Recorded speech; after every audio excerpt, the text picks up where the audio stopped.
que t'as des façons d'appréhender les choses qui sont tellement différentes de ce qu'on fait d'habitude qu'il faut vraiment les vivre, il faut les expérimenter. Hein, comme dit Einstein, la véritable connaissance, c'est pas de l'information, c'est de l'expérience.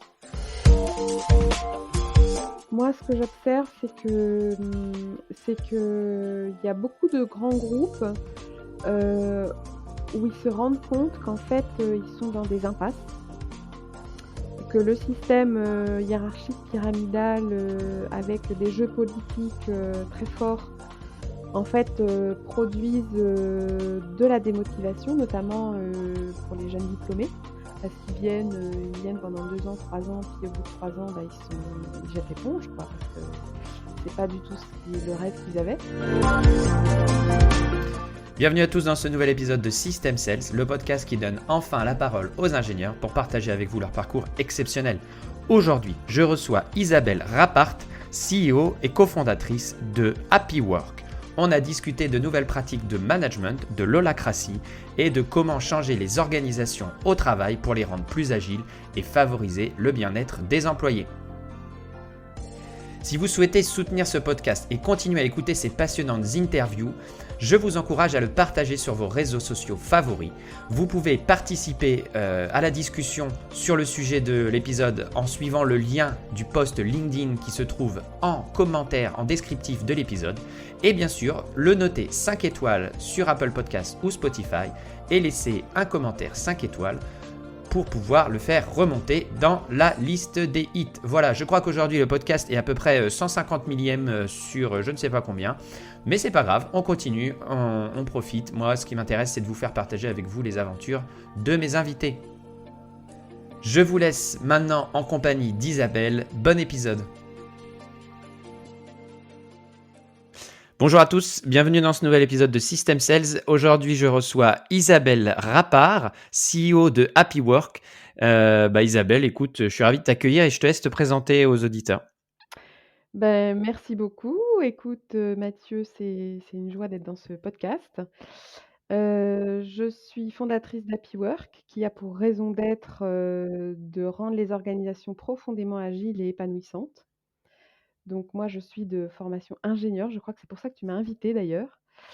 Et je suis arrivée dans ce nouveau métier, en 2014, parce qu'en 2013, je dirigeais une société de conseil en réduction d'impact carbone et on a mis en place, ce nouveau système, qui est Holacracy, ce nouveau système d'organisation et de management qui est Holacracy, et je dois dire que j'ai été stupéfaite des résultats.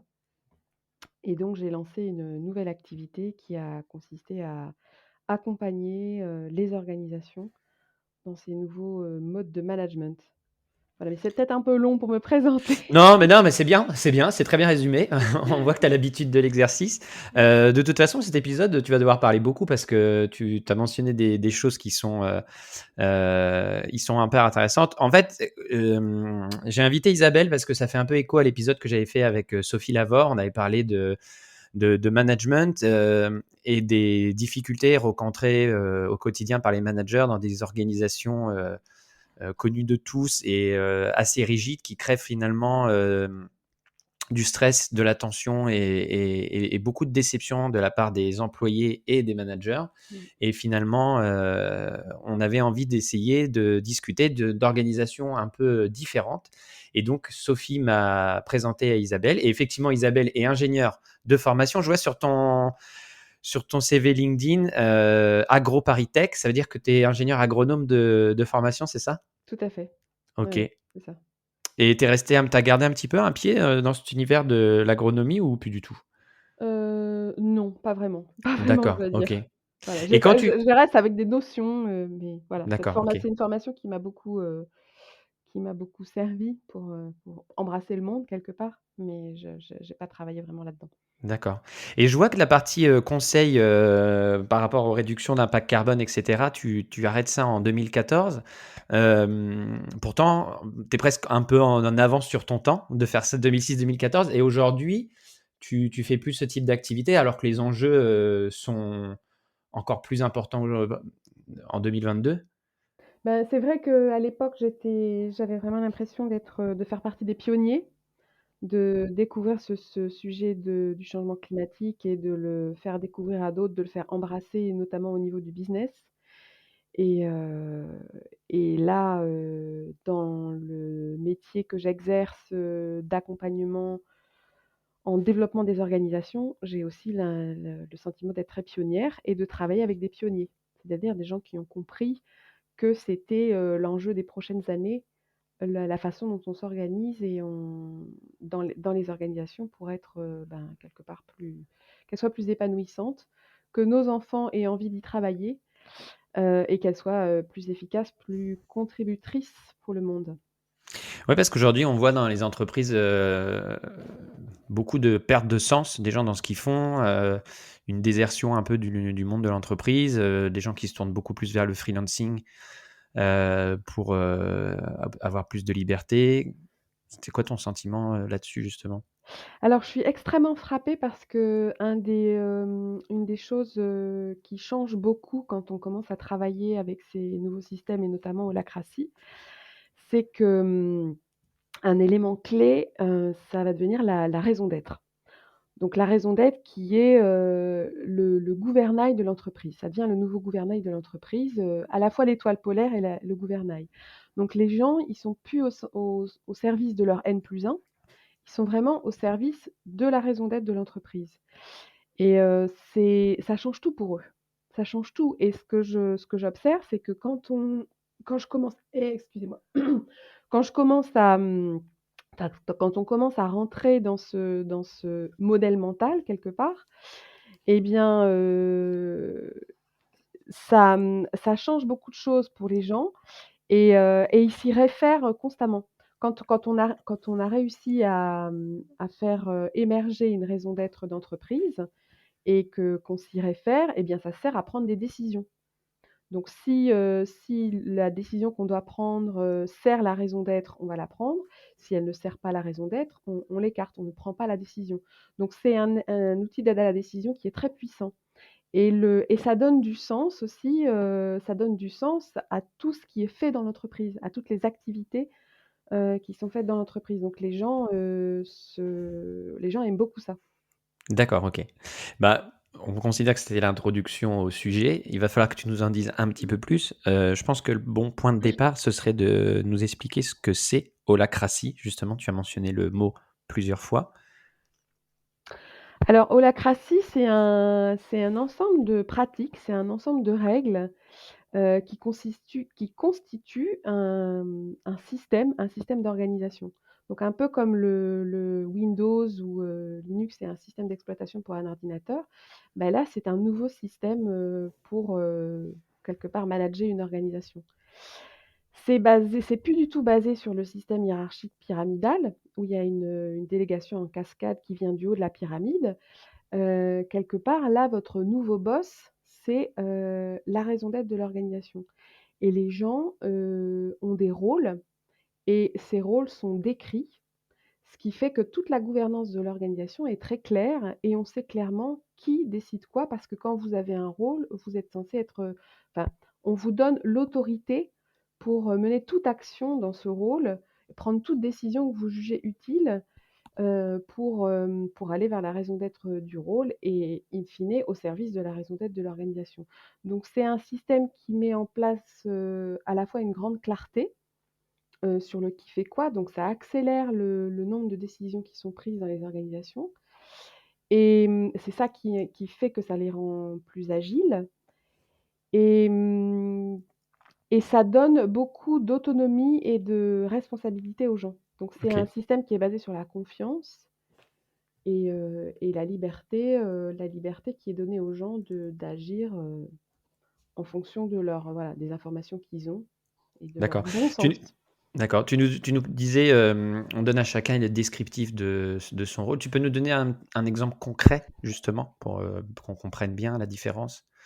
Heu, Alors un rôle, ça peut être par exemple le rôle, livraison. Donc un rôle, il va avoir, une raison d'être qui pourrait être, que les clients soient livrés en temps et en heure. Donc ça va être la raison d'être du rôle.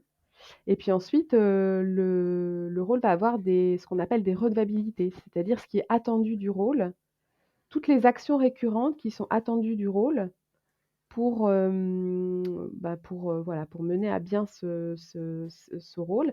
Donc ça peut être par exemple, nettoyer le camion, régulièrement, aller livrer, les clients, selon, le planning, voilà, tout un tas d'actions récurrentes et ces rôles, voilà. Est-ce que c'est un exemple qui paraît, Bah, assez concret?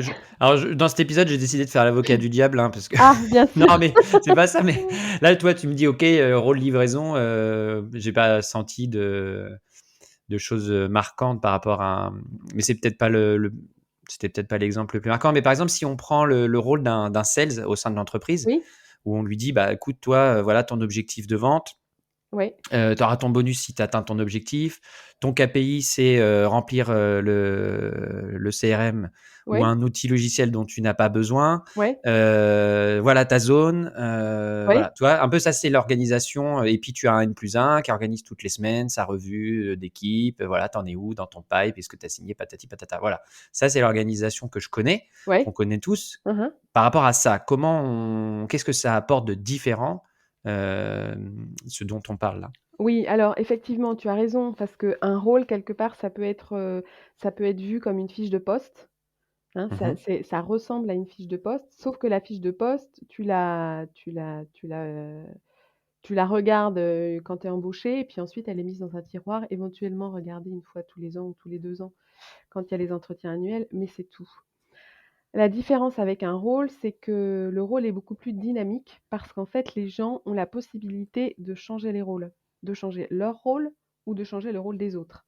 Et ça se fait en fonction quelque part des tensions. Alors il y a une notion très importante en holacratie qui est la notion de tension, c'est-à-dire un écart entre, la réalité telle qu'elle est et ce qu'on souhaiterait qu'elle soit. D'accord? Donc ça crée une forme d'énergie et on va n'avoir de cesse que de réduire ces écarts.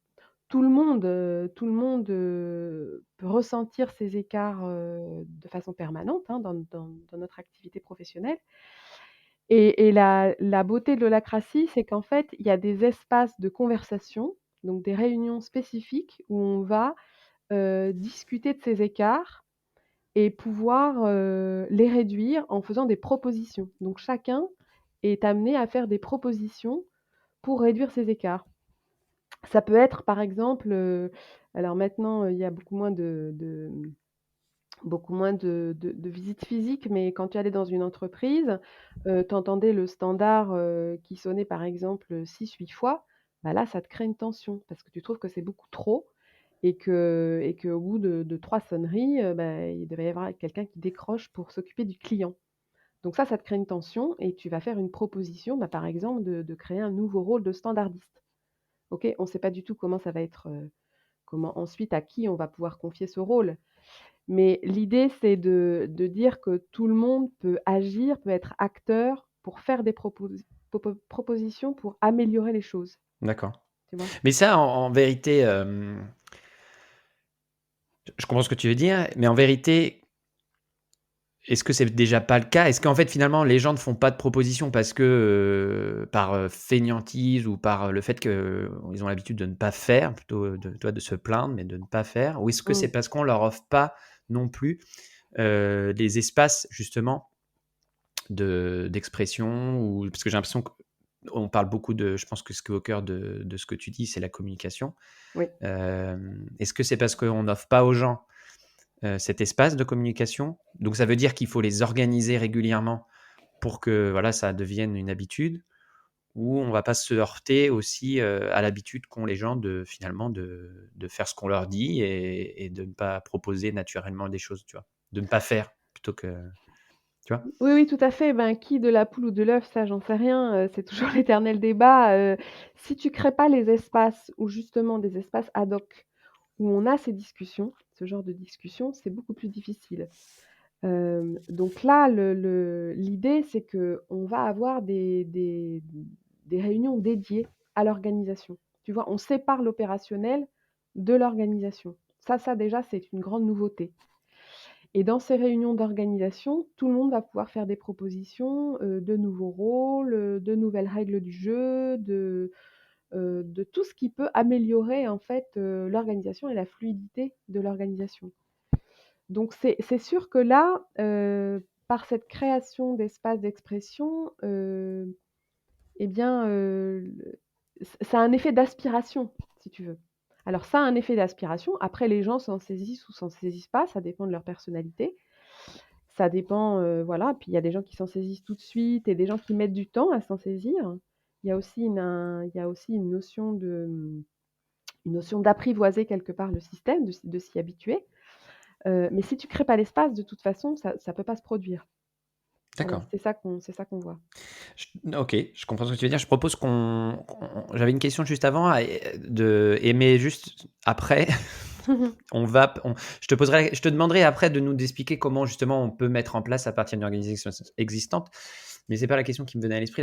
La question qui me venait à l'esprit, c'était est-ce que tu peux encore être un peu dans l'explicatif si, par exemple, aujourd'hui, je vois une structure d'entreprise qui est pas très grosse, mais qui est structurée, comme tu disais, vraiment à l'ancienne, pyramidale, avec un CEO, un COMEX, des VP. Même dans une structure de 50-100 personnes, hein, c'est assez hallucinant de voir qu'on a encore ces étiquettes Mmh. très hiérarchiques. Voilà, un COMEX qui se réunit une fois par semaine, une fois par mois, qui discute, qui décide. Et puis après, éventuellement, on a une cascade de l'information qui descend. On sent que ça crée beaucoup de frustration, ça crée du Mmh. cloisonnement. Mmh. C'est quoi ton avis par rapport à ça, justement, et par rapport à dont on parle? Ben, mon avis, c'est que quelque part, c'est un peu du gâchis et qu'il y a des façons de faire autrement. D'accord, bah Il y a justement, voilà. Il y a explique-moi. voilà, il y a des façons de faire autrement parce que l'être humain, par nature, est contributif. Tu vois? Les gens ont envie de contribuer. À partir du moment où ça a un sens, ce à quoi ils contribuent, eh bien, ils ont envie de mettre leur énergie et de donner leur maximum. Et d'ailleurs, quand tu rentres dans une entreprise, chacun, quand il rentre dans une entreprise, il est hyper motivé. Il a des idées, et Mmh, cetera. Et il essaye une fois, il essaye 2 fois et puis, bah, s'il y a pas de répondant, il essaye plus. Tu vois? Les gens s'éteignent quelque part. Donc ouais. c'est très dommage, c'est très, très dommage. Et l'idée de l'holacratie d'ailleurs, l'holacratie est venue de la frustration d'une personne qui s'appelle Brian Robertson, qui est un Américain, qui travaillait dans l'industrie du logiciel et qui trouvait qui était éminemment frustré parce qu'il trouvait qu'il avait plein d'idées. C'est un gars très créatif et que ses idées n'étaient pas prises en compte. Donc il s'est lassé et il est allé, créer sa propre entreprise. Et à sa surprise, à sa grande surprise, donc lui, il a mis en place, un management hiérarchique, classique, hein, parce qu'il avait pas l'idée d'autre chose. Et à sa grande surprise, il s'est aperçu que, c'est l'effet inverse qui se produisait. C'est-à-dire que, il avait envie que les équipes participent et puis en fait les équipes ne participaient pas. Enfin participaient pas à la hauteur de ce qu'il imaginait. Donc il y avait pas assez de nouvelles idées à son goût, voilà. Donc c'était une nouvelle frustration et c'est à partir de là qu'avec ses associés, ils ont commencé à chercher des méthodes managériales différentes pour créer cet appel d'air d'initiative, de responsabilisation, d'autonomie, de nouvelles idées et en fait ça a été une recherche, en mode itératif, c'est-à-dire qu'ils ont essayé plein de choses et tout ce qui fonctionnait, ils le gardaient, tout ce qu'ils trouvaient que ne donnait pas satisfaction, ils l'écartaient. Et donc ils ont créé comme ça tout un corpus de pratiques. Donc ils ont été chercher, dans le lean management, ils ont été chercher, dans la sociocratie, ils ont été chercher dans les méthodes agiles en informatique, le Scrum et cetera. Ils ont été chercher encore dans heu, plein d'autres méthodes et ils ont construit tout un ensemble de pratiques qu'ils ont mis dans un petit livre qu'ils ont appelé une constitution. Donc où c'est comme les règles du jeu, en fait et cette constitution, elle évolue et et ils ont commencé à alors l'entreprise qu'ils avaient créée, qui était une entreprise d'édition de logiciels, a très bien marché. Elle a gagné beaucoup de prix, donc elle était très elle a vraiment très bien performé Et au bout d'un moment, ils se sont aperçus avec ses associés qu'ils avaient, quelque part inventé une nouvelle façon de s'organiser et de travailler et que ça valait le coup de l'offrir au monde quelque part. Donc ils lui ont donné un nom, ils ont donné le nom d'holacratie à cet ensemble de pratiques et ils ont commencé à le diffuser. Voilà, et donc ça, c'était dans les années 2007. Je crois que le premier article dans le Financial Times, c'était en 2007 avec ce nom holacratie. Et depuis 2007, eh bien, il y a un certain nombre d'entreprises qui ont adopté ces pratiques, qui ont adopté la Constitution, adopté les pratiques de la Constitution, ces nouvelles règles du jeu. Et maintenant, il y en a quelques milliers dans le monde entier qui fonctionnent comme ça. D'accord. Et, euh, et du coup, les entreprises qui fonctionnent comme ça, qu'est-ce qui toi, tu retires comme chose qui montre que ça fonctionne bien en fait? Enfin, comment on le voit justement? Comment comment on fait le distinguo entre une entreprise organisée de manière classique et qui fonctionne, Mmh. et une entreprise avec ce type de fonctionnement et qui fonctionne peut-être aussi, ou même mieux, justement, comment on Alors, fait le distinguo? Comment on voit les différences dans... ouais. Eh bien, ce que remarquent les gens qui vont, dans des entreprises qui fonctionnent en holacratie, c'est plusieurs choses. Hem, c'est que les gens ont très au clair la raison d'être de l'entreprise, qui travaillent pour ça. Ça, c'est une première chose. 2, ils peuvent prendre des décisions, ils peuvent faire des propositions. Donc ils se sentent vraiment acteurs dans l'entreprise.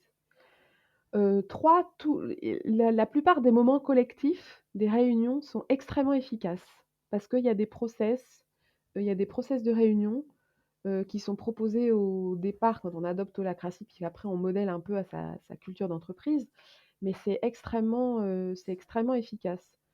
Donc les gens, ont un sentiment justement de contribution, très élevé à l'entreprise. Voilà, et puis moi je suis frappée, des clients qu'on accompagne depuis plusieurs années, qui sont depuis 3 ans, 4 ans, en holacratie, qui disent: «Mais l'holacratie pour nous ça a tout changé». Voilà, parce ils ont osé des réorganisations qu'ils n'auraient pas osé, qui viennent du terrain d'ailleurs, dont les propositions sont émises par le terrain, qu'ils n'auraient jamais faites s'ils n'avaient pas adopté ces nouvelles pratiques. Voilà à peu près ce que je peux dire comme ça, peut-être qu'il y a d'autres choses qui me viendront après. D'accord. Et du coup, est-ce qu'il y a toujours ce système d'objectifs individuels, de KPI, de bonus, j'en sais rien, enfin, tu vois, dans un système comme ça où ça n'a rien à voir? Je suis complètement ignorant du sujet, donc je peux mélanger les thématiques, hein, si ça n'a rien à voir, tu me le dis, mais Oui, voilà, oui. est-ce que c'est toujours des choses qui existent ou plus du tout? Alors c'est, les KPI, je pense que ça existe dans toutes les entreprises, donc oui, bien Mmh. sûr, ça existe. Et après pour ce qui concerne les bonus, le système d'organisation des sales, ça, c'est vraiment chaque entreprise qui voit. C'est D'accord, très, en fait, très c'est non, non. décorrélé, c'est Oui, pas c'est la même, c'est décorrélé. d'accord, Holacracy OK. dit rien là-dessus, en fait. Ah oui, d'accord, OK, Ouais, c'est ouais. décorrélé. C'est-à-dire que Oui, tu maintiens un système, ce système-là, mais l'holacratie, oui. c'est vraiment le système d'organisation, de communication et de façon d'évoluer, au sein de l'entreprise. Oui, C'est oui, c'est ça? ça, D'accord. l'holacratie, ça dit qu'il y a des rôles, que les gens sont autonomes dans leurs rôles, qu'il faut qu'il y ait des réunions opérationnelles et des réunions, d'organisation. Voilà, puis décrit les processus de réunion opérationnelle et si tu veux, le déroulé d'une réunion opérationnelle par équipe et puis, le déroulé d'une réunion d'organisation où chacun peut faire des propositions. Voilà, donne la liberté à chacun de faire des propositions. Et puis voilà, il y a encore deux trois autres règles comme ça, mais c'est très basique, en fait, tu vois? Et après, Et c'est chaque organisation qui, en fonction de sa culture, va s'emparer de ces règles et enfin de ses pratiques et puis les modeler à sa propre culture.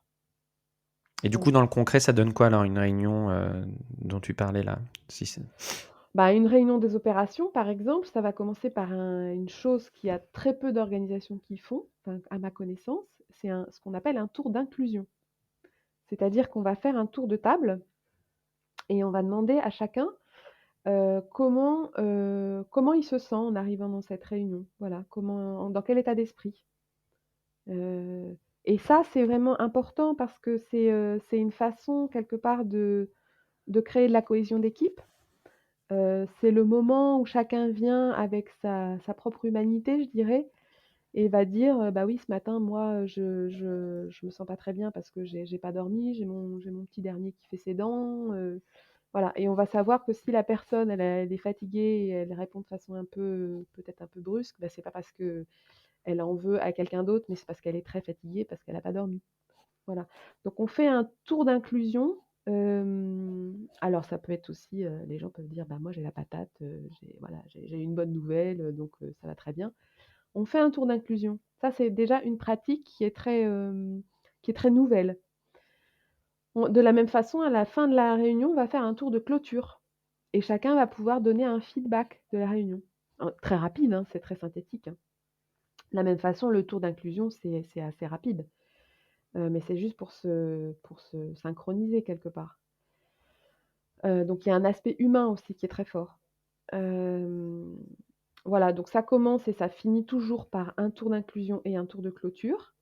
Et dans une réunion opérationnelle, ben, il va y avoir tout un ensemble de partage d'informations, qui vise à synchroniser le cercle. Alors on parle de cercle, hein, mais en fait c'est une équipe qui vise à synchroniser l'équipe. C'est-à-dire qu'on va partager les KPI, on va partager des nouvelles sur les projets. Tu vois? Chacun va pouvoir donner, rapidement ce qui s'est passé depuis la dernière réunion sur chaque projet. On fait une revue de projet et puis il va y avoir une dernière partie, là où il y a pas d'ordre du jour. C'est un ordre du jour ouvert qui est constitué à la volée dans la réunion, où chacun va pouvoir apporter des points. Donc ces fameuses tensions, d'accord? Des écarts entre, la réalité et puis, ce qu'il voudrait qu'il soit. Alors une tension, ça peut être une information qu'il a envie de donner, ça peut être, une action qu'il a envie de demander à quelqu'un dans son rôle, ça peut être un nouveau projet.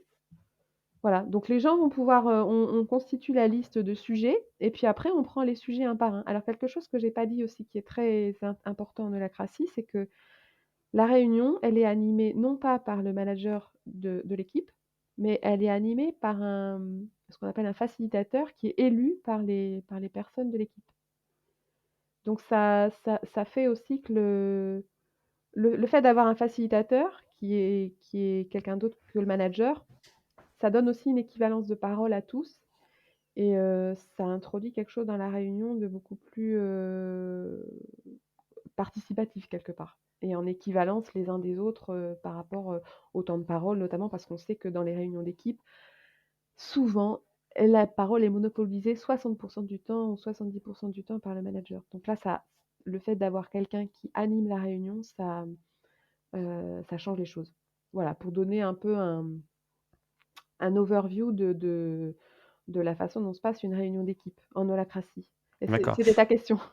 Ouais, non, mais ça amène plein de réflexions. Par exemple, parce qu'une personne timide qui prend pas la parole, n'importe quel système, elle va pas la prendre, sauf si tu amènes, je sais pas, voilà, par rapport à ça, justement, c'est quoi ton point de vue? Eh bien, ouais, ouais. Bah, ça, c'est une super illustration parce que ça arrive, enfin, tout le temps. Il y a tout le temps des personnes timides dans les, Bah dans oui, voilà, les c'est ça. Puis ouais. même quand tu leur donnes la parole, ils se sentent, souvent, agressés ou voilà: «Pourquoi tu me donnes la parole? Pourquoi tu me dis?» et cetera. Enfin, tu vois, Ouais. j'ai pas envie de parler, quoi, donc Oui, oui, tout à fait. Bah, dans les tours d'inclusion, en fait, les tours d'inclusion et les tours de clôture, chacun a la parole, chacun dit quelque chose et c'est vrai qu'au début, les personnes timides, elles vont être timides et au fur et à mesure des réunions, elles vont prendre plus d'assurance. Parce qu'elles savent que de toute façon, elles auront leur tour. Les personnes timides, elles sont timides aussi parce qu'elles sont pas quelque part, voilà, elles sont pas rassurées que ce qu'elles ont à dire, c'est intéressant et cetera. Là, il y a un voilà, tout le monde a sa place en fait mmh dans mh. dans l'équipe. Donc ça crée les conditions de sécurité pour permettre à tous de parler. Voilà, D'accord. c'est assez Et du coup, marquant. ouais, je garde toujours en tête, ma question de comment on met en place, comment on transforme ça. On va y venir après, je la garde toujours. Mais Mmh. du coup, je voulais revenir avant sur le principe d'agilité. Tu as commencé déjà un petit peu à en parler. Ouais. par le fait de donner plus d'autonomie, je vois parce que je suis sur ton site internet, hein, je vois il y a 2 schémas, j'ai 2 schémas devant les yeux. Je vois un schéma, pyramidal classique avec, tout en haut un petit bonhomme qui sourit, qui est le CEO. En dessous, tout le monde sourit, mais de moins en moins, hein, dans la pyramide. Il y a des communications un peu dans tous les sens, c'est pas très compliqué. Et en dessous, il y a un graphique avec des cercles, autonomes. Et donc du coup, j'imagine que c'est cette autonomie que tu donnes à chaque, équipe qui crée de l'agilité et de la performance, dans l'entreprise. Et Ouais. justement, voilà, est-ce que tu peux me développer un petit peu sur ce thème de l'agilité et de la liberté redonnée, à l'équipe, aux équipes justement dans la façon de gérer leur mission? Ben, c'est vraiment la clé, en fait, du système. C'est que, à partir du moment où tu considères que chaque rôle, chaque personne dans chaque rôle, prend toutes les décisions qu'elle veut pour mener à bien la raison d'être du rôle, eh bien quelque part, tu installes la subsidiarité. C'est-à-dire le fait que les décisions sont prises au niveau où les gens ont les informations. Et Mmh, mmh, mmh, mmh. l'idée de l'holacratie, c'est vraiment, qu'on gagne, en fait, que l'organisation y gagne, tu vois? Et moi, ce que je vois dans les organisations classiques, c'est que c'est beaucoup de paralysie. Les décisions sont pas prises parce qu'on ne sait pas qui prend la décision. C'est Mmh, des ouais. et souvent on dit, «Il faudrait que on décide». Oui, mais c'est qui «on»? Ouais, Tu ouais. vois? Le Donc management. Attends, le management doit décider avec un grand M. Alors là, c'est une façon de se cacher derrière son petit doigt, mais quand on a pris l'habitude de jamais décider de rien, on t'a pas donné l'habitude de décider, mais en fait, tu sais pas, tu sais plus décider, c'est ça? bien sûr. Et donc là, l'idée, c'est d'être extrêmement clair sur qui doit décider quoi. Qui a autorité pour décider quoi? Donc c'est inscrit dans les rôles, et donc les personnes sont vraiment invitées à Mmh, prendre les décisions. Et d'ailleurs, dans les réunions opérationnelles, quand on démarre, et que quelqu'un arrive avec un sujet, justement sur lequel il a besoin d'une décision, souvent on dit: ben voilà, toi tu as toute autorité dans ton rôle pour prendre la décision. De quoi tu as besoin pour prendre ta décision?» Et là, la mmh, personne se dit: «Mais oui, c'est vrai, en fait, je peux décider». mmh, Et donc la les personnes, petit à petit prennent ce pouvoir de décision, tu vois? Et quand effectivement il y a des choses qui sont complexes, eh bien, il y a tout un, il y a tout un des processus pour arriver à clarifier qui doit prendre la décision, notamment dans les réunions d'organisation où on va d'accord, clarifier qui prend les décisions. OK. Et du coup, comment tu remets, tu vois, par exemple, bon, tu donnes une mission à quelqu'un, voilà, tu vas me développer le business sur la France, la personne prend le business en main, il prend des décisions en autonomie, il dit: «Bah, moi, il me faut, je vais engager un agent ou j'aimerais bien avoir quelqu'un», voilà, au bout d'un an, il dit: «Bah, moi, j'aimerais bien avoir quelqu'un en aide parce que j'ai développé mon tunnel de vente, mes opportunités, il me faut de la ressource». Dans le modèle dont tu décris, tu lui dis: «OK, vas-y, tu as l'autonomie». Bon, dans un cadre budgétaire qu'on te donne. Ouais. Et dans l'ancien monde, ce serait plutôt: «Bah, non, moi, j'ai décidé autrement, heu, et j'ai décidé pour toi». Enfin, tu vois, c'est ce que j'imagine de ce que tu me décris. Mmh. Mais comment tu reprends la main sur un collaborateur où tu lui as donné de l'autonomie, mais toi, tu estimes en tant que manager qu'il est en train de prendre les mauvaises décisions? Et ben, Ouais, oui, ouais, alors quand tu estimes que quelqu'un prend des mauvaises décisions, et ça arrive tout le temps, c'est ce qu'on appelle en holacratie une tension. Tu as une tension, tu vois? Il y a un écart entre la réalité et ce que tu aimerais qu'elle soit. Et donc ça, la façon de traiter les tensions, il y a plein de chemins, plein de chemins en holacratie. Tu peux, changer les redevabilités du rôle, tu vois? Ou confier justement le pouvoir de décision sur certaines choses, bah, tu l'enlèves d'un rôle, tu vas le mettre sur un autre rôle. Donc ça, évidemment, tu peux pas faire ça de façon autoritaire, ça c'est une décision qui va être, collective dans les réunions d'organisation. Et d'ailleurs dans ces réunions d'organisation où on redistribue l'autorité, tu vois? Quelque mmh, part, changer les rôles, ça veut dire redistribuer l'autorité. Eh bien, c'est des décisions qui vont être prises à zéro objection. Donc c'est toujours en ayant en tête quelle est la raison d'être, quelle est la raison d'être, qu'est-ce qu'on poursuit comme but ultime, en fait. Oui, Tu parce vois? que si je prends l'exemple que je te donnais, Mmh. ce qui se passe, de manière dans une organisation classique, si tu la personne, tu dis: «Bah, développe telle zone». Il va Mmh. dire: «OK, moi je fais ci, je fais ça», on voit que ça fonctionne. Hop, une personne arrive, N+2, N+1, N+3, on sait pas, et dit: «Non, moi je refuse que tu embauches quelqu'un ou que tu prennes un agent ou que tu fasses ceci, que tu fasses cela». Heu, alors que si on avait fait une décision peut-être, collégiale en équipe, Oui. et 99 de l'équipe avait dit: «Bah non, moi je trouve que ce qu'il fait, c'est une bonne idée, Mmh. ça va dans le bon sens». Là, il y aurait moins de frustration, moins de crispation, et cetera, peut-être. Mmh. Alors Non, c'est ça? oui, Enfin, j'essaie d'imager, heu hein, pour les gens qui nous écoutent. si tu Mais veux, en fait, ce qui change dans ce qui change dans ce modèle, c'est que il reste des managers, mais les managers, ils ont une autre fonction, une fonction un peu d'accord. différente. Donc il y a des fonctions qui restent des fonctions managériales, par exemple. On va demander aux managers, d'établir des priorités. C'est-à-dire que souvent ce qui est, enfin dans les organisations, tout le temps il faut fixer des priorités parce qu'on est tous débordés. Mmh mh. OK? On est tous débordés, il y a on a des ressources en temps limité, on a des ressources, on a des moyens limités, enfin des moyens monétaires limités et cetera. Donc il faut fixer des priorités et ce qui est très dysfonctionnel dans beaucoup d'entreprises, c'est que les priorités ne sont pas fixées. On ne sait pas quelles sont les priorités. Tu vois? Les gens sont un peu dans le flou Mmh. et donc là, ce qui est très clair, c'est que le manager du cercle ou le ou la manager du cercle qui devient un leader de cercle, eh bien, a pour redevabilité, a pour attendu on attend de cette personne qu'elle fixe des priorités. OK? Donc c'est juste que c'est très clair, tu vois? Donc ces priorités vont être décidées. Quand il y a des priorités à décider, elles sont décidées et après on sait comment on fait, D'accord. tu vois? Ouais, ouais, c'est clair.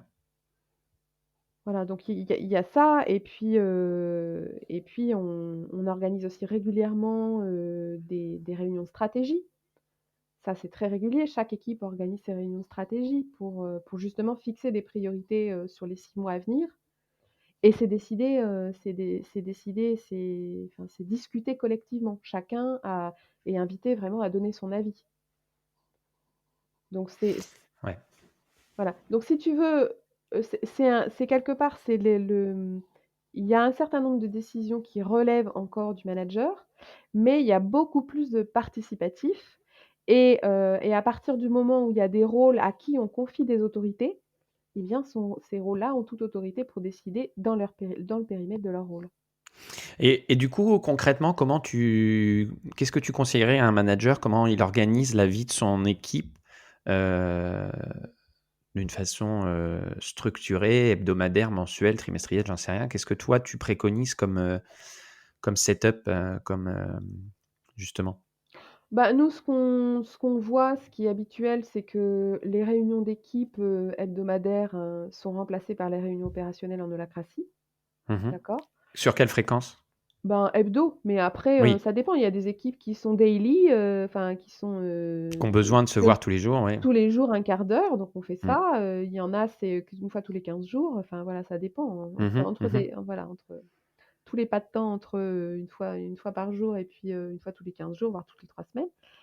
Donc une réunion opérationnelle où on va synchroniser l'équipe, on va partager des KPI, on va faire des revues de projet, et on va traiter tous les points qui arrivent et qui n'ont pas pu être traités, par mail ou au fil de l'eau et pour lequel c'est bien qu'il y ait toute l'équipe. Et puis après, il va y avoir des réunions d'organisation. Alors au début, ben, ce qu'on observe, c'est qu'il y a beaucoup de tensions d'organisation qui ne sont pas traitées parce que les gens n'ont juste pas les outils pour les traiter. Tu vois? Donc au début, quand on met en place des réunions, d'organisation, qu'on dit des réunions de gouvernance, et ben, on s'aperçoit qu'il y a beaucoup de tensions de gouvernance à traiter. Donc on fait des réunions rapprochées, donc peut-être une fois toutes les 3 semaines Mmh. et puis une fois que c'est éclusé, ben, les réunions s'espacent. Voilà, c'est une fois tous les mois, une fois tous les 2 mois, et puis ensuite on fait même des réunions asynchrones. C'est-à-dire on peut faire des propositions, même sans se voir parce qu'on connaît bien les process et même sans se voir, on fait des enfin, il y a une plateforme pour faire des propositions. C'était ça c'était ça ta question? Ouais, donc tu disais, voilà, la réunion opérationnelle et cetera. D'autres choses, toi, que tu mets en place, ou que tu conseilles de mettre en place? Par exemple, la relation du manager avec, chaque individu. Moi, tu vois, bah, je pense une organisation de management, que j'avais mis en place, c'est classique, hein, c'est que tu rencontres chaque personne, Mmh mh. en one to one une fois par semaine, sur la durée Mmh. que tu estimes nécessaire, la réunion d'équipe une fois d'hebdo. Alors après, j'ai compris que c'était plutôt le contenu qui change, mais par rapport à une organisation classique. Toi, somme toute, pour l'instant, il y a rien qui Non, qui te me choque.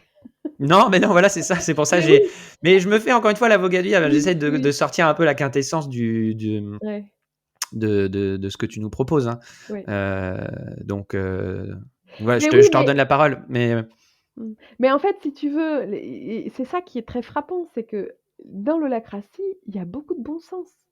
Beaucoup, beaucoup de bon sens d'accord. et en fait, comme c'est extrêmement orienté action, si tu veux, on cherche pas à comprendre le pourquoi du comment, on est toujours en train de se dire: «C'est quoi le prochain pas? C'est quoi la prochaine action?» Tu vois? C'est très, très, enfin, on cherche à avancer tout le temps, OK? Par itération, hein, on cherche la plus petite action possible qu'on peut faire pour solutionner les problèmes et effectivement, quand on démarre en holacratie, enfin une organisation qui démarre en holacratie, la première chose qu'elle fait, c'est de regarder quelle est sa raison d'être, parce que souvent c'est une question qu'elle ne s'est pas posée.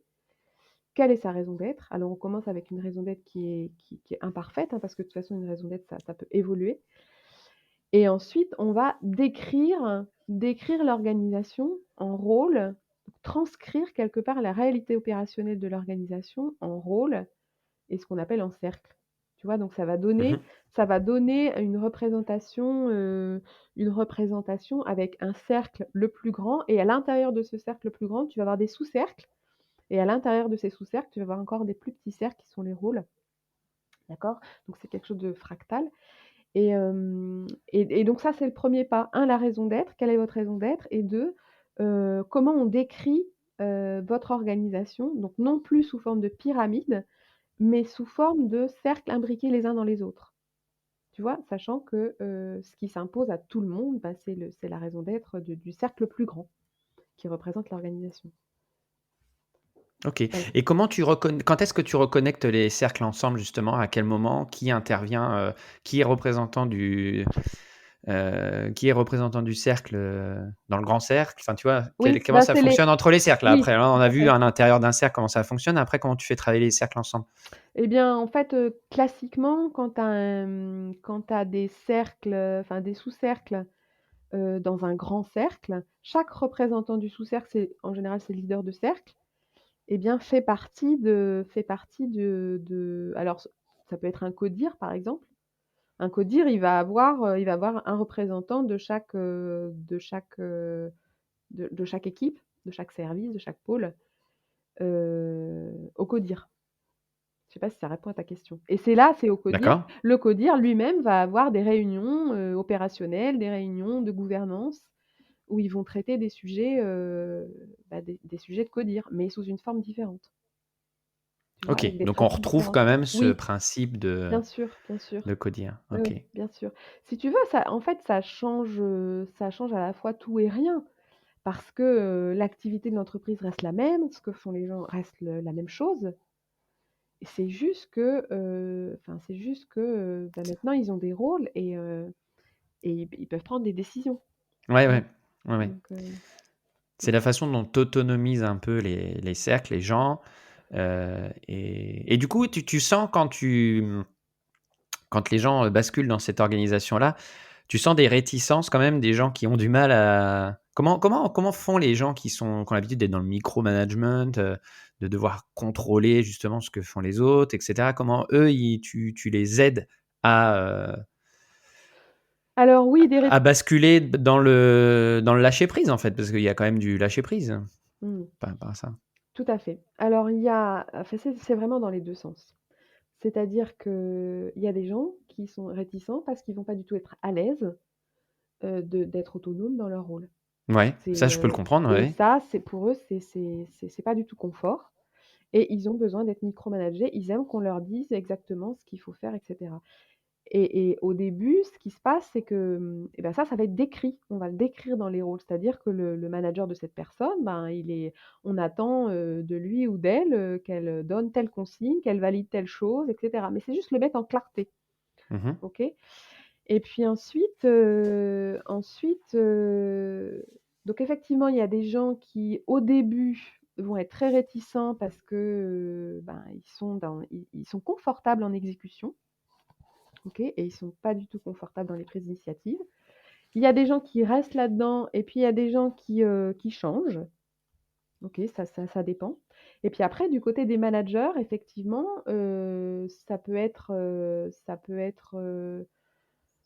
difficile quelquefois de laisser, parce que c'est un système qui est basé sur la confiance. OK, Mmh. ça tu l'auras compris.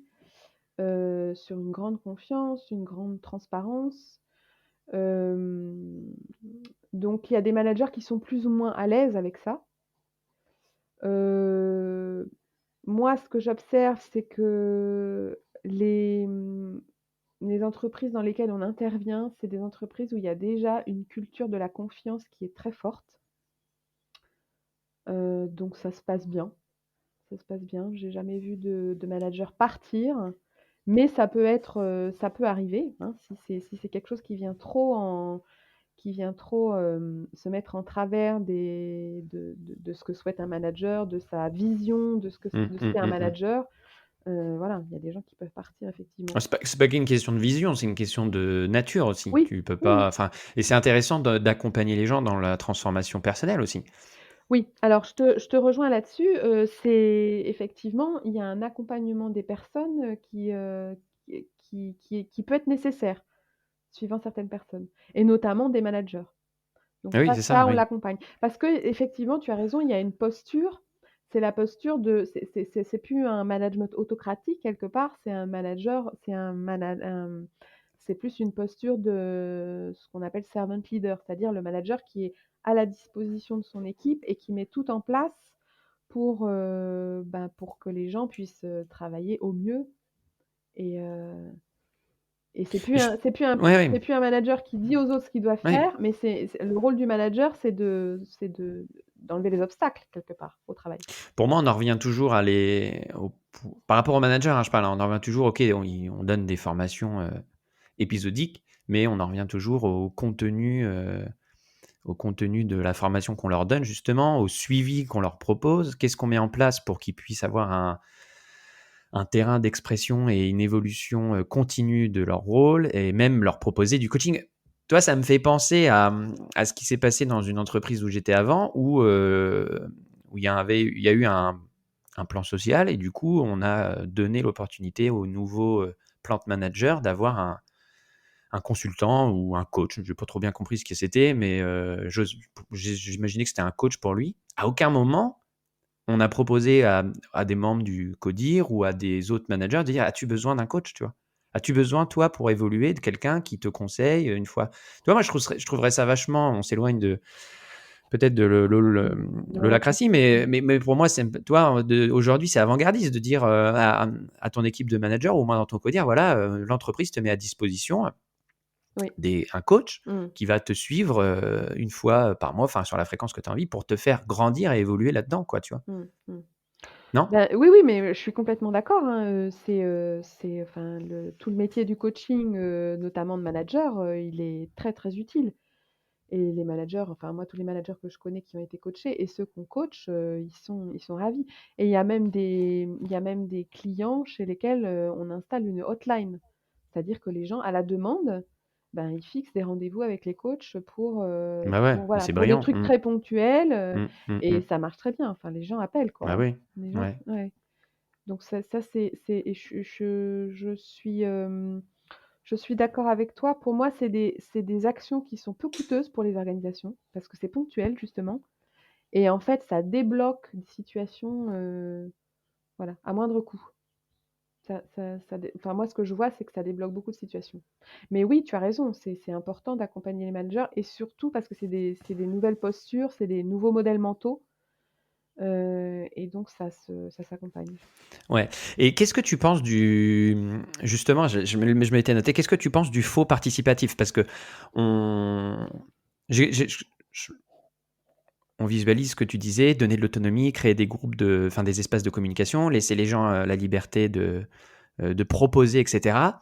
Mais ce qu'on voit beaucoup aussi dans les organisations, c'est la prise, heu on le voit même au niveau de l'État français, de la façon de gouverner, tu vois? On va dire: «On va prendre des décisions avec les organisations syndicales», puis en fait, les décisions sont déjà prises et on le voit dans les entreprises, hein, les grands dirigeants qui viennent de grandes écoles de management, j'en sais rien, tu vois?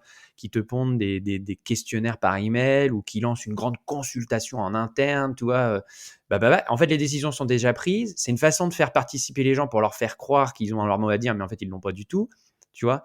Et moi, ça, c'est ce que j'appelle la fausse liberté, la fausse holacratie, si on veut peut-être, tu vois. Mmh mh. Mais c'est de la fausse participative et c'est encore pire que tout parce une fois que c'est découvert, une fois que c'est compris, bah voilà, enfin tu vois, c'est et pourtant c'est ce qui se fait dans toutes les grandes entreprises, tu vois. Enfin, Oui, bah, là, tu parles de la mode quelque part justement, ouais, c'est ça. Enfin, tu vois, de la mode, mmh, allez on va mmh, faire participer les gens, mais en fait mmh, finalement c'est pas mmh, du tout la structure qui a changé, mmh. c'est la communication en interne, mais personne n'est dupe, tu vois. Oui, personne n'est dupe, ça crée beaucoup de dépit, beaucoup de Bah oui. déception Mmh. et c'est ça qui crée beaucoup de démotivation et ça, c'est quelque chose sur lequel on insiste toujours beaucoup quand les clients viennent nous voir. Enfin voilà, quand il y a des gens qui commencent à être intéressés par Holacracy, nous, ce qu'on vérifie, c'est leur intention. Mmh. Parce que quand il y a un décalage entre l'intention véritable et ce qui est affiché, les gens vont le sentir. Les gens ne sont pas bêtes, Mmh. donc les gens sont intelligents et Mmh. non seulement ils vont le sentir, mais ils vont le voir. Ça va se voir et alors là, il y a rien de pire parce que les gens sont démotivés, ils partent, et voir, enfin voilà, voir, ils vont être dégoûtés, quoi. Et donc moi, je pense que cet alignement, enfin nous, c'est quelque chose auquel on fait très, très attention. C'est l'alignement entre les intentions profondes des dirigeants qui se lancent dans ces modèles, et les intentions affichées. Voilà, c'est quelque chose qu'on va regarder avec beaucoup d'attention et ça nous arrive de dire: «Ben non, on va pas travailler avec vous. Je pense que c'est pas, vous allez», enfin, c'est notre rôle de professionnel aussi, de leur dire de leur montrer que s'il y a un gap, trop important entre l'intention réelle et l'intention affichée, ça va se retourner contre eux et l'effet boomerang va être très, très, très, ça va avoir des impacts, très forts, quoi. Ouais. Donc c'est aussi Qu'est notre rôle de professionnel de leur dire. D'accord. Qu'est-ce que tu conseilles justement aux employés qui évoluent dans un environnement, alors après on peut évoluer dans un environnement d'entreprise, classique et ça se passe bien. Mmh mh. C'est pas parfait, mais ça se passe bien. Mmh mh. Après on peut être dans un environnement de classique et toxique et là du coup, qu'est-ce que tu conseilles aux employés qu'est-ce que tu conseillerais d'un point de vue, professionnel? C'est-à-dire parce qu'aujourd'hui tu peux te dire: «Je vais aller rejoindre une entreprise qui est selon ce modèle dont on Ouais. parle, Mmh mh. mais il y en a pas, ça court pas les rues non plus, enfin Mmh. encore. Mmh. Comment retrouver du sens aujourd'hui? Parce qu'aujour enfin la réaction des gens, c'est: «Voilà, je pars, mais pour faire quoi?» Donc finalement les gens restent parce qu'ils osent pas partir, enfin tu vois? Oui. Comment tu te sors un peu de semoule-là, ce sable mouvant Ouais, par ouais, rapport à tu vois? ouais, Tu tout à fait. Alors c'est pas une question simple, hein, franchement, il y a pas de recette magique. Moi, ce que j'observe, c'est qu'il y a beaucoup de grands groupes, heu, où ils se rendent compte qu'en fait, ils sont dans des impasses, que le système, hiérarchique pyramidal, avec des jeux politiques, très forts, en fait, produisent, de la démotivation, notamment, pour les jeunes diplômés. Parce ils viennent pendant 2 ans, 3 ans, puis au bout de 3 ans, bah, ils jettent l'éponge, quoi, parce que c'est pas du tout le rêve qu'ils avaient et ça commence à poser un problème pour ces grands groupes parce qu'ils n'arrivent plus à mmh, recruter. mmh, Hem Et donc ces grands groupes, ils sont quelque part prisonniers de leur façon de faire Et ce que j'ai remarqué, c'est que quand tu as des agents du changement, donc des gens qui arrivent avec des idées, des convictions, et non seulement des idées, des convictions, mais aussi des pratiques Mmh. et voilà, qui montrent que par la pratique que les choses peuvent marcher de façon différente, peuvent fonctionner, qu'on peut avoir des résultats et de la performance en fonctionnant différemment, ces agents du changement sont très utiles dans les grands groupes. Tu vois? Et moi, j'observe beaucoup justement de managers, qu'on a formés, qui viennent à nos formations et cetera, qui mettent en place dans leurs équipes, des fonctionnements différents et qui ont voilà, qui ont des résultats. Et donc ils montrent par l'exemple Ouais. que ça fonctionne que ça peut fonctionner différemment. Donc après, après pour les jeunes, l'idée c'est d'aller chercher un manager c'est de trouver un manager qui justement fonctionne différemment et de rentrer dans des organisations où il y a des poches justement de changement et il y en a dans toutes les grandes organisations. Ouais, donc ça fait partie aussi des critères quand tu choisis ton entreprise Ouais, de on dit souvent: «On choisit un manager» en général, hein, oui, quand tu prends un poste, hein. oui, oui, bien sûr. C'est des ça fait partie des questions à poser, évidemment, comment ouais. On a on a parlé justement dans l'épisode avec Nicolas, qui était DevSel chez nos CRM. Ça fait partie des questions, à po non, c'était pas avec Nicolas, c'était avec l'épisode, qui est pas encore sorti avec Louis Desluce. Ouais, Justement sur, les questions à poser quand tu recherches un emploi ou quand tu as tes entretiens, savoir quelle est la façon de fonctionner de l'entreprise, la routine du manager, comment il fonctionne et cetera, ouais, pour pas se retrouver après piégé dans quelque chose qui ne convient pas. oui, tout à fait. C'est vraiment une Ouais, bonne, c'est une très bonne pratique. Ouais, ouais ouais, ouais, et du coup, ça en comment toi quand tu prends une entreprise, tu en as parlé un petit peu, hein, des agents du changement, tu formes et cetera, mais voilà, tu arrives dans une entreprise, de taille, raisonnable, qui est dans un ancien schéma de fonctionnement, qui se dit: «Bah, non, on aimerait bien changer, justement aller vers ce système-là et de plus devenir plus agile et introduire cette» c'est quoi la méthodologie qu'il faut mettre en place alors? Comment ça se passe au concret? En général, la première étape, c'est, de faire vivre au CODIR, ces nouvelles pratiques. Parce que là, je t'en parle, donc tu as quelque part une connaissance, mentale, informative, OK? Mais ces nouvelles pratiques, ça se passe ailleurs, ça se passe à un niveau cognitif différent.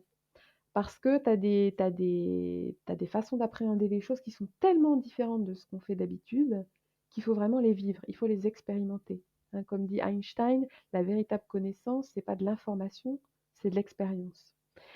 Et donc la première étape, c'est d'expérimenter, ces pratiques. Donc ça peut se on organise régulièrement des sessions interentreprises. Depuis le covid, ça se passe en ligne, donc c'est 2 matinées où on donne aux gens des rôles. Ils sont dans une organisation fictive, on leur donne des rôles et puis, ils vont avoir des tensions et ils vont avoir des tas de choses à résoudre, donc dans une réunion opérationnelle, dans une réunion de gouvernance. Donc ça et puis, voilà, donc on va poser les fondamentaux, on va les faire jouer dans ce serious game et puis ils vont pouvoir, débriefer, poser toutes leurs questions, donc se rendre vraiment compte de ce que c'est. C'est un premier niveau de connaissances, donc on fait ça soit en interentreprise, soit, en intra, c'est-à-dire, avec un codir. On leur fait vivre, soit notre serious game, soit on fait un travail préalable pour transcrire la réalité opérationnelle de leur rôle et puis on va leur faire expérimenter, les pratiques d'holacratie pendant un séminaire de 2 jours. Et ensuite, s'ils souhaitent, aller plus loin, eh Mmh. bien la première chose à faire, c'est de transcrire, les rôles, les cercles, toute l'organisation, en fait. C'est vraiment de la je parle de transcription parce qu'on va rien inventer, en fait. On va juste, prendre ce qui se passe dans l'organisation et on va le décrire en cercle et en rôle. OK? Et puis OK. après on forme des facilitateurs des réunions, voilà et puis on lance, des coachings collectifs, des facilitateurs, des coachings, de l'accompagnement pour les leaders de cercle parce qu'il y a vraiment une posture différente, voilà tout un tas de formats de formation, Nous, notre métier, c'est d'être guide de haute montagne, donc notre métier, c'est de mettre les gens en sécurité. de baliser le parcours basé sur notre expérience. Et voilà, c'est les clients qui marchent après. C'est eux qui font les choses. Nous, on les accompagne, on les forme et c'est eux qui mènent le projet de transformation. Et ça se fait sur un temps long, hein, ça se fait vraiment sur un temps long. Les 6 premiers mois, c'est l'effet waouh, ça marche, c'est génial, Ouais. il y a des gros Ouais, ouais. changements. Après, ça devient un petit peu plus dur Ouais, et les puis anciennes habitudes reviennent au voilà galop, et c'est ça? puis oui, c'est ça et puis il y a des moments de doute, hein, comme dans tout changement parce que c'est vraiment un changement très profond, l'holacratie. C'est un changement de modèle mental, heu, assez important donc voilà, ça s'accompagne sur la durée. Voilà OK, comment on fait. Mmh. OK. Bon, bah, écoute, on arrive au terme de l'épisode, je vois l'heure qui tourne. J'étais Oui, parti à t'écouter, il y a le flow qui on était dans le flow là, comme on dit. oui. Pour conclure, est-ce que toi, tu as un petit message à passer, une promo à faire ou comment on vous découvre? Voilà, c'est ton moment, profites-en. Ah, mon moment call to action. Ton moment Heu, call to action, voilà, exactement, ouais. beh, oui, alors, il y a une bande dessinée qui existe pour découvrir ce que c'est l'holacratie, donc vous tapez juste sur internet, bande dessinée holacratie, donc ça Ah génial! Ouais. c'est une première approche assez intéressante. Après sur notre site internet donc happywork.pro, voilà, il y a tout le descriptif pour les sessions de découverte, ce qu'on appelle sessions de découverte. Vous allez être immergé dans une entreprise en holacratie, vous allez pouvoir vivre ce que sont ces processus. Voilà, Ça, alors, c'est sur le site internet, donc on peut vivre l'expérience en ligne, on peut s'inscrire aux sessions D'accord, OK. pour vivre ces expériences. Voilà, parce que c'est vraiment il y a plusieurs niveaux d'information comme j'ai expliqué. Voilà, puis c'est oui et après on a une petite chaîne, YouTube où on a pas mal de témoignages de clients, très variés, qui voilà, c'est des témoignages très, t qui les plus courts font 2 ou 3 minutes, où ils expliquent ce que ça change au sein de leurs entreprises de fonctionner de cette façon. D'accord. Je regarde la BD dont tu parles là, c'est, Une nouvelle technologie managériale, c'est ça? Oui, L'holacratie? tout à OK. fait, OK, effectivement, exactement bon, ça. on la trouve, sur les plateformes. Bah, écoute Isabelle, merci beaucoup pour ton temps.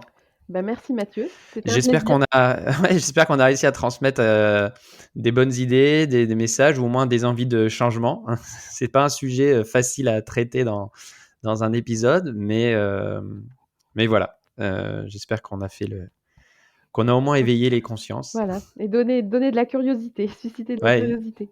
c'est ça, tout à fait. Super. Merci beaucoup Isabelle. Merci Mathieu, très bonne Au journée. au Au revoir. revoir. J'espère que cet épisode vous a plu. Merci de le noter 5 étoiles sur Apple Podcast et Spotify, de laisser un commentaire, de le partager sur vos réseaux sociaux favoris et surtout de participer à la discussion. Le lien du post LinkedIn se trouve dans le descriptif de l'épisode. Voilà, boujou à tous et à la semaine prochaine.